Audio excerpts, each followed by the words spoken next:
You got it. All right. So far, it's been pretty competitive, which is always good. We got a lot of guys battling for spots, and it's been really intense and really competitive. It's been really good to see a lot of new transfers coming in that are fighting for playing time and reps and for positions. So it's been a breath of fresh air to see some guys get in there, compete, and have some depth. Yeah, I think Coach Shaw mentioned that at one point right before camp started. He was asking about, what kind of edge are we going to compete with? Are the guys going to have that chip on their shoulder? And there's been about 3 or 4 fights every practice, not in a bad way, just guys really getting after it. So I think guys are really, really hungry. There's opportunities for jobs are still available, so guys are really competing at a high level. I think from an offensive side of things, there's a lot of, it's kind of how college football works. So there's always going to be new faces every spring and every fall camp. There's a lot of guys you added in June, but I've been really pleased with them understanding the playbook. Guys that were here previously have a great understanding, but the new ones that got here in June, I think, have put a lot of work in this summer to understand mentally the playbook. So we're at a good spot as far as understanding and comprehension of what we want to do on that side of the ball. Willy, when you talk about understanding and comprehension, you got year 2 with Caden Salter. How much different is he now this year than a year ago? Man, he is just. I think after the year that he had last year, one of the things you worry about is he had this tremendous season, tremendous amount of success. Does he kind of take us, kind of rest a little bit, like, hey, I've arrived, and he has not been anything like that. He is he's actually probably practiced and competed and prepared hungrier than he did last year, which has been really exciting to see.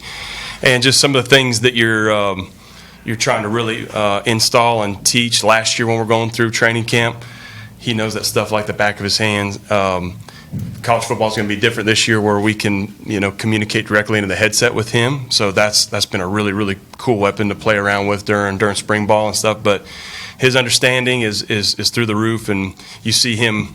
I think last year he's probably just focusing on him doing his job. Now you're seeing him communicate and talk to the receivers, talk to the running backs, and try to make corrections after plays. But yeah, he's been fantastic all since we got back and started this journey in January. How much are you using that during fall camp with the headset and the communication there? So one of the things we talked about is just does he want to hear me call the play? We're still going to signal some stuff in, but he liked that, and I mean we're using it every single practice. Ryan Carr and the guys in the equipment room have it set up, so every time that we're doing a team portion of practice, we have access to be able to communicate directly to him. So I think it's very enticing to kind of use it often and talk a lot, but at the end of the day, what makes him special, what makes him great is he has tremendous instincts, and you got to let him play. So there will be just some certain reminders of maybe a protection check or something we need to go to, but there's certain plays you want to get out of versus some of the looks they're giving us, and now you have the option of being able to do that. So the play, it cuts off at 15 seconds. So we found out yesterday that it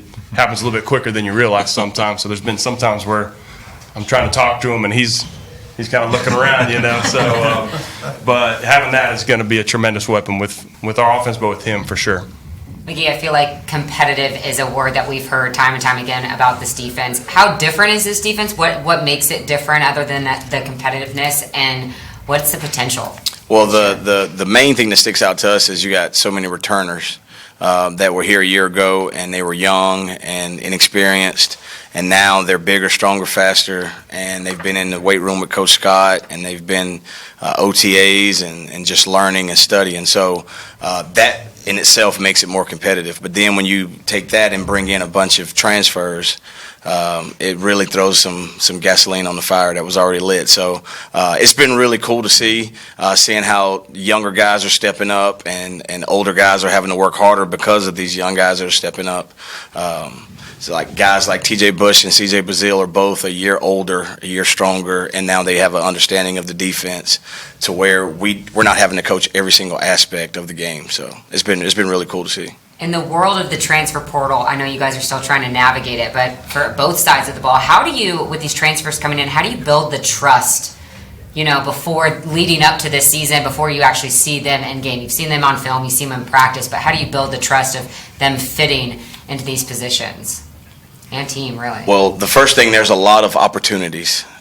with your spring practices and then your spring OTAs. We do spring practice so early that we have a lot of time with them throughout the spring, and then you got time in the summer with them. So when you encompass that, if you can get them here for spring and then you have that entire time with them, you can start to see and feel the growth and the trust happening with some of those newer guys. I think the bigger challenge is not necessarily them. Obviously, they have to learn a new playbook in a short amount of time. But I think you still want to create the special culture that we have here and within the locker room. And a lot of people say it's becoming more and more like the NFL because of that. The rosters are changing, and obviously the game has changed. But you still want to make what makes college football special. You still want to maintain that. So I think that's one of Coach Chadwell's greatest strengths, and Chad Scott, our strength coach, one of his greatest strengths of creating that culture and that brotherhood within the locker room. No matter if guys have been here for, he had some 6-year guys last year, and now you've got some couple months guys, and you have to create that connection. And they do great stuff during the summer. Like there was a team movie night, there's a kickball competition, there's a wiffle ball competition, so stuff like that. Obviously they put the work in, but you're still trying to make sure they're spending a lot of time together and connecting, because you can have all the time in the world, but if you don't have each other's back, you don't have that connection, you can't go out there and produce the way you want to produce on Saturdays. So we know about Caden. How's the rest of your room looking so far in camp? Been really, really pleased with Ryan Berger. He won the backup job throughout spring, so it's been majority Caden and Ryan getting a lot of the reps. Coach Chadwell's very, very big on making sure we're trying to have two fields going of practice at the same time. So if there's a pass Skylor going on, the 1s and 3s are on one field and the 2s and 4s on the other field. So it's great at quarterback. I think sometimes maybe the skill positions get tired of running so much, but it's great at quarterbacks because we can divvy out and give those other guys a lot of reps. So feel very confident in Ryan Berger. If he's got to go in there and lead us, understands, runs really, really well, and has been making great decisions. And then Nate Hampton is like just Mr. Consistency within our room, just a tremendous guy to have on the offensive side of the ball, great leader, never complains about his role, still goes out there and competes and prepares like he's going to be the starter. And then we got Miles McKeechin and Jaden Bradford in the room, and those guys are kind of divvying up kind of what's left rep-wise, but feel really, really good going into year 2 as a staff, just because obviously Caden's established and knows it, and then adding Ryan Berger to that room gives you a lot of confidence going into the end of the year.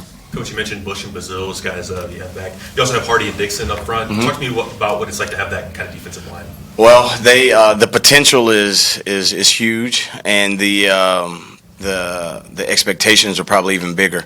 Both of them, I mean, they're healthy and they're hungry, they're fighting. So it's been like I said, it's been really, really neat to see those guys compete, and we have some other guys that are pushing those guys as well.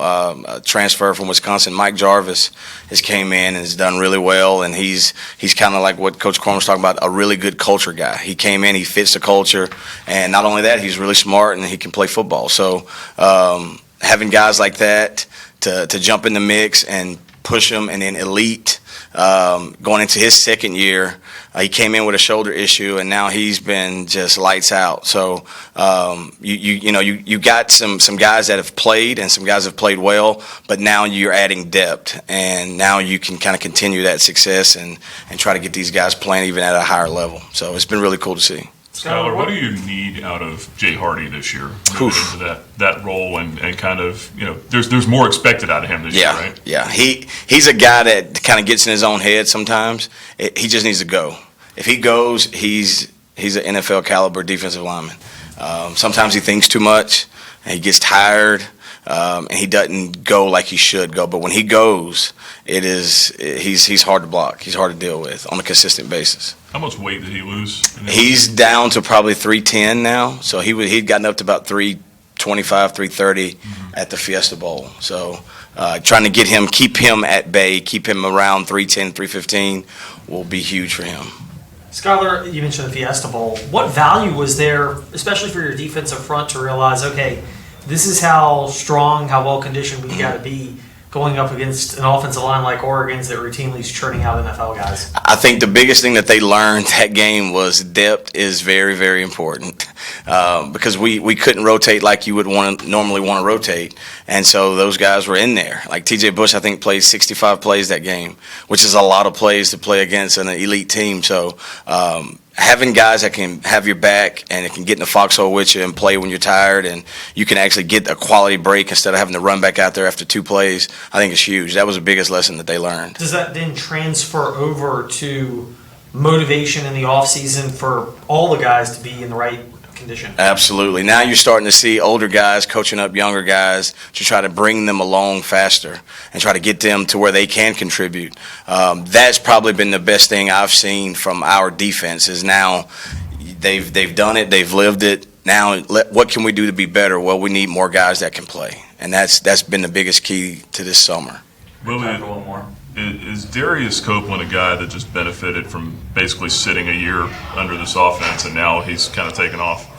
Yeah, I think so. I think that was big for him. But even there was times last year during practice where you saw a flash of it. It didn't just like all of a sudden happen during spring ball. He had a great spring ball, but even I remember when he was still working back from that knee injury towards the second half of the season last year. You see him not in team scenarios, but when we do some different individual throwing routes on there, he would flash. And man, he's playing with a lot of confidence. I think Caden has a lot of confidence in him, and you'll see an expanded role with him this year for sure. But he ends up making the play. He's really, really intelligent too. Like, he's gifted. He can make the play, makes contested catches, but he very rarely busts. And usually as a young guy, you're usually trying to work through the mental piece of it. He understands the offense. He understands his job.